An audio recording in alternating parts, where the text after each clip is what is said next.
The kingdom of Veilguard had not seen the royal wolf in 3 generations. Old men spoke of it in low voices, and children were told stories about it before bed, but no living soul had ever looked into its eyes. It was said that the wolf did not answer to strength or blood. It answered to something else, something no one could name. When the old king died without naming an heir, the elder council knew there was only one way to find the next ruler. They would call the royal wolf, and whoever it chose would sit on the throne.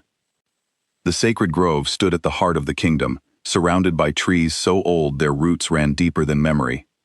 On the morning of the calling rite, the grove was filled with nobles, warriors, and curious villagers who had walked for days to witness history. 7 alphas had been chosen, each one the strongest leader of his pack, each one certain that he would be the one to bring the wolf out of hiding. Leora stood far from the crowd, near the kitchen tents, carrying a tray of water and bread for the workers. She was an Omega, and in Veilguard, Omegas were rarely seen and even more rarely heard. She was used to being invisible. She had grown up in the palace kitchens, raised by her grandmother, who died 2 winters ago and left her with nothing but an old shawl and a song that no one else seemed to remember. The first alpha stepped into the center of the grove. His name was Kale, and he was known across the land for his size and his fierce temper. He raised his arms and began the ancient chant, his voice rolling like thunder across the trees. The crowd held its breath. Nothing happened. The wind stirred the leaves, but no wolf came. Kale tried again, louder this time, until his voice cracked with the effort. Still nothing.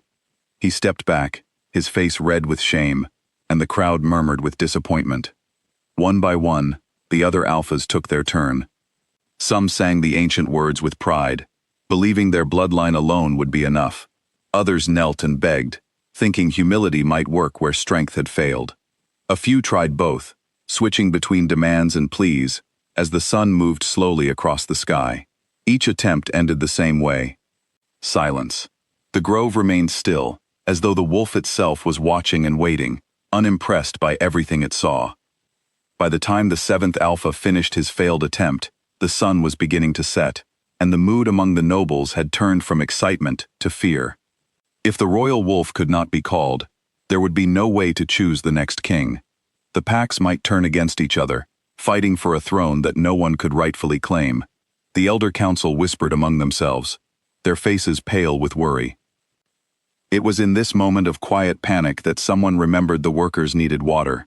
A young steward rushed toward the kitchen tents and found Leora, telling her to bring refreshments to the exhausted nobles at once. She nodded, picked up her tray, and walked toward the grove, keeping her eyes down as she always did. She was not thinking about wolves or thrones. She was only thinking about not spilling the water. As she approached the edge of the grove, she felt the cool evening air brush against her face, and without meaning to, she began to hum. It was the song her grandmother used to sing to her as a child, a simple melody with words in an old language Leora did not fully understand. Her grandmother had always sung it softly, usually at night, and had once told her to keep it a secret, though she never explained why. Leora had hummed it so many times over the years that it no longer felt like a song, it felt like breathing. She did not notice the ground beneath her feet begin to tremble. She did not notice the nobles nearby turning their heads, confused by the sudden hum that seemed to rise from nowhere. She only noticed when the trees around the grove began to rustle, though there was no wind at all. Kale was the first to see them. 3 wolves emerged from the tree line, moving with a grace that made the crowd gasp and step back. One had fur as dark as shadow, its eyes glowing faintly silver. Another was pale as moonlight, with eyes the color of a winter sky. The third had fur the color of autumn leaves, its eyes a deep, warm gold. They were larger than any wolf the people of Veilguard had ever seen, larger even than the shifters standing among them. The elder council rose from their seats in shock. An old woman named Marin, the eldest among them, pressed a trembling hand to her chest. "The Guardians," she whispered. "I have only read of them in the oldest texts. They protect the royal wolf. They have not been seen in 100 years." The 3 wolves moved through the crowd without fear, ignoring the alphas entirely, and came to stand in front of Leora. She had stopped humming the moment she saw them, her heart pounding so hard she thought it might leap from her chest. The tray in her hands shook, and a little water spilled onto the grass. She did not dare move. The dark wolf lowered its head toward her, sniffing gently, and then, to the shock of everyone watching, it sat down in front of her like a loyal companion greeting an old friend. The pale wolf and the golden wolf did the same, forming a half-circle around the trembling maid. For a long moment, no one spoke. Then Kale's voice broke the silence, sharp with disbelief. "That is impossible. She is nothing. An Omega." "A servant girl." Marin stepped forward, her eyes fixed on Leora. "Sing again, child," she said gently. "Do not be afraid. Sing the song you were singing before." Leora's hands trembled as she set the tray down on the ground. She looked at the three wolves watching her with calm, patient eyes, and she thought of her grandmother, of quiet nights in the kitchen, when the world felt smaller and safer.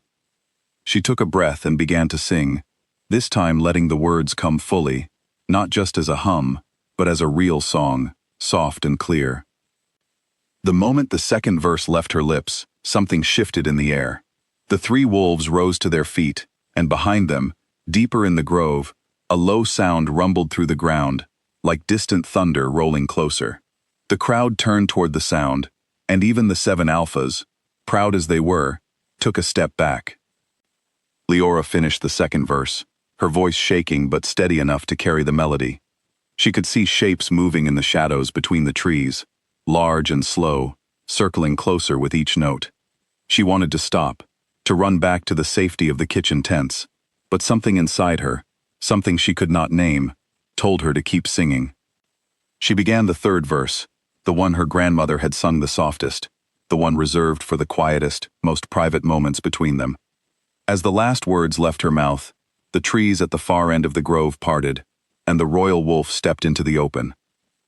It was larger than anything Leora had ever imagined, its fur a deep, endless black that seemed to swallow the last light of the setting sun. Its eyes were an impossible shade of blue, ancient and knowing, as though it had watched the kingdom rise and fall many times over. The crowd fell completely silent. Even the wind seemed to stop.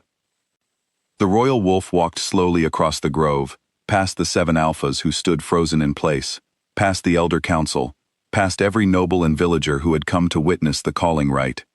It walked until it stood directly in front of Leora, so close she could feel its breath, warm and steady, against her trembling hands.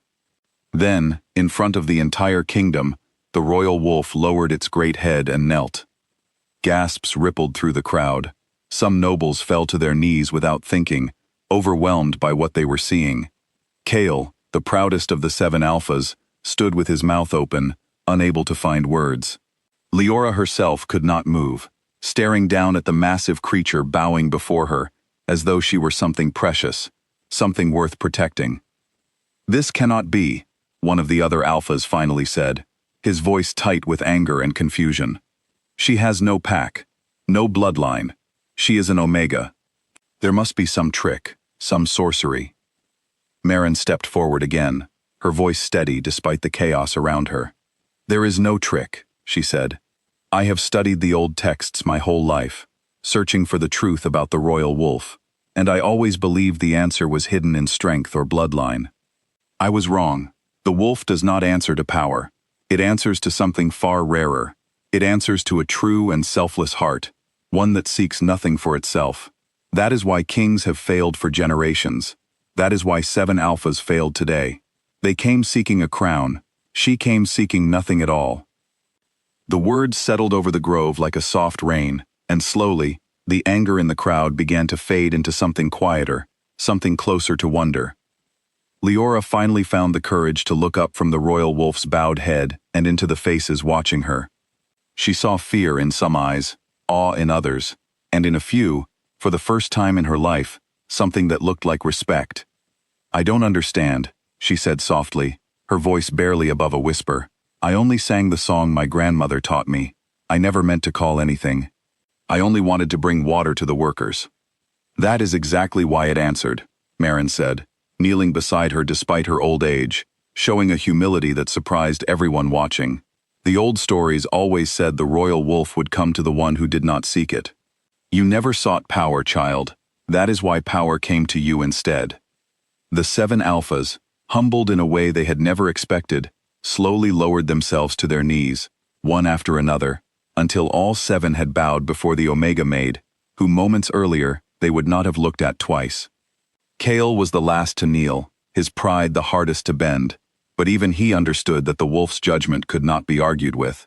It had chosen, and its choice was final. In the days that followed, the Elder Council debated long into the night about what Leora's role would be. She had no interest in ruling, no desire to sit upon a throne meant for warriors and kings. Instead, it was decided that she would become something new to Veilguard, a role that had not existed before. She would be named the Voice of the Crown, a guide and protector standing beside whichever leader the packs eventually chose, ensuring that no ruler would ever again forget what the wolf had taught them that evening in the grove. The 7 alphas, once rivals competing for a throne, found themselves united by a strange kind of respect for the quiet maid who had done what none of them could. They no longer saw her as beneath them. They saw her as something the kingdom had needed for a very long time, someone who reminded them that true strength was not always loud, and true worth was not always born into noble blood. On the night after the ceremony ended, and the crowds had finally gone home, Leora returned to the sacred grove alone. The moon hung low and full above the trees, casting silver light across the quiet clearing. She sat where the royal wolf had knelt before her, running her fingers over the soft grass, still hardly believing everything that had happened. She began to sing again, softly, the same song her grandmother had taught her so many years ago. This time, she did not hide it. This time, there was no fear in her voice, only gratitude, and a quiet joy that came from finally being seen for who she truly was. The wind carried her melody through the trees, out across the sleeping kingdom, a song that would be remembered for generations to come. She was no longer just a maid who worked in the kitchens, invisible to the world around her. She was the girl who called 3 with one song, and in doing so, changed the story of Veilguard forever.